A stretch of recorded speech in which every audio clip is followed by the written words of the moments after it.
main thing that hit me with my depression is when my father passed away when I was 15, and that made me worse, and I just fell into deep depression straight after he passed away, and then that got replaced with anger. Just ended up nearly killing me basically.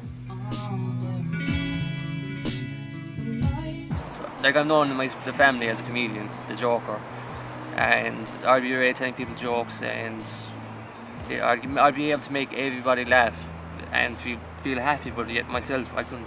Inside I was just like, I don't feel happy. You're much more quieter and much more drawn within yourself. A lot of, I suppose, in your own world. When you see yourself, you're not enjoying life, and you see every day is just another day, it just gets you really down, and then you question life, and then you just find yourself down in this pit. I was just standing still and watching the world go by, and I just feel like I don't feel part of this world whatsoever. And I walked for about a mile and a half, and I came to a bridge.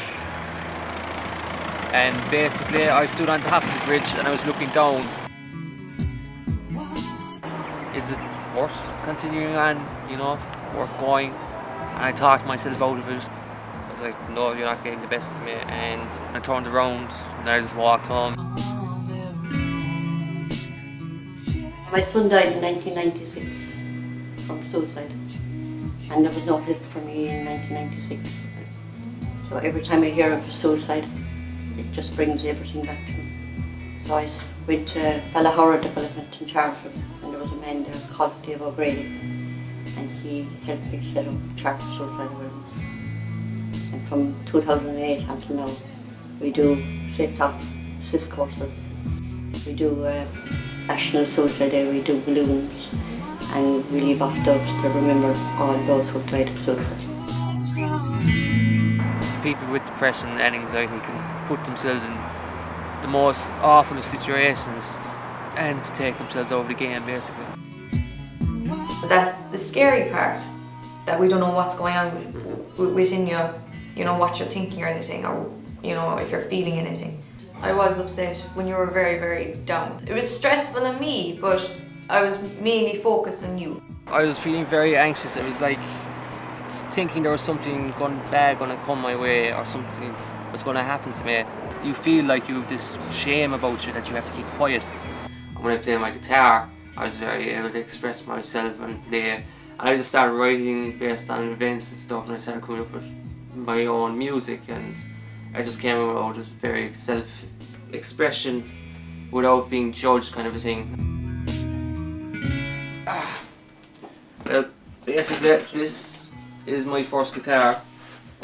She's fairly banged up at this stage, and she's fairly worn down as well.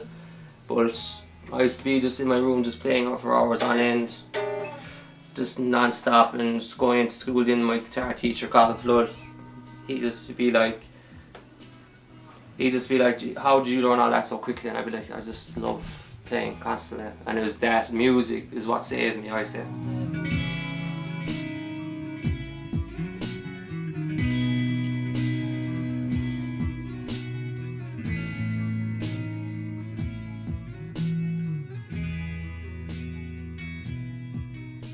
I could see that you had a keen interest in music. You had a lot of music experience and you were well into your guitar, so you seemed really suited for the course. When we first met, what was your initial perception of me in college? Angry.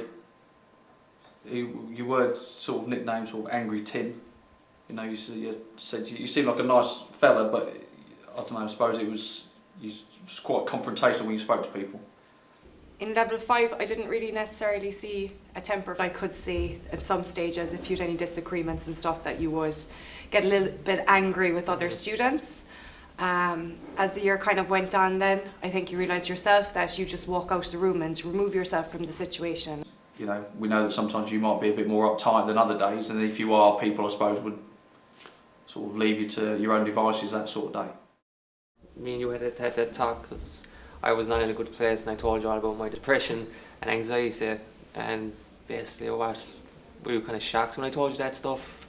Well, to be honest, I was shocked, but when I thought back, a lot of things fitted in and it made sense then. When you told me that you're suffering from anxiety or depression, I was relieved because we found out what was wrong with you. I just remember just saying, why am I so afraid to be public about it? Because it's not like I've done anything bad, you know. It's not like I've hurt somebody or I do anything bad to people, and yet you feel like you have this shame about you that you have to keep quiet. And it's just like, no, because I knew that was just the anxiety, just saying, you can't talk about me. There's a lot of people still frown upon it. There's still people go, well, they're saying they should keep it to yourself. It's something that you don't want other people to know, but I think everyone's got to do what's right for them. Some people want to be comfortable other people knowing. I went to my doctor. I was very nervous of going because I'd be like, I'm the only one with this and I'll be judged and whatnot. Went in, told them, and they were like, okay, that's fine. They were like, it's perfectly normal to have this. I was referred to Mallow. They talked me through what they were going to do. They said, we're going to give you a therapist and I would put on medication. And with the therapist in, I was just finally able to start talking it out and letting everything out and start talking about myself. And through that day when I came home, I was no longer nervous about talking about my depression stuff, because I had all these medical people saying, there's nothing to be ashamed, there's nothing to hide, you can talk to anybody about it. And that's when I started coming out about it, and that's where I am now basically. And it's all thanks to the help I got from my doctors, my family, my friends, and even college with all my tutors and stuff. It's just great help. But it's just a case of realising, Joe, that you have support here, and Joe, we're all there to help. Everybody needs help at some stage of your life. What's the main difference when we was even between the way I was and we after getting on to help? You actually are happy when you're after getting the help. You actually are happy about who you are. No longer I'm just afraid of my future, I'm looking forward to it, and I just know I can make it a good thing. And with this, I hope whoever watches it, no matter how bad they find the situation they're in or how down they are, because believe me, I've been there, that you can turn it around. You can go out, you can get the help, you can just do it in a positive way, and it's me amazed how quickly you can change. I actually have a tattoo with a saying on it that I really think summarises it. That pain is temporary, and though your scars may remain, I may be down, but I will rise again.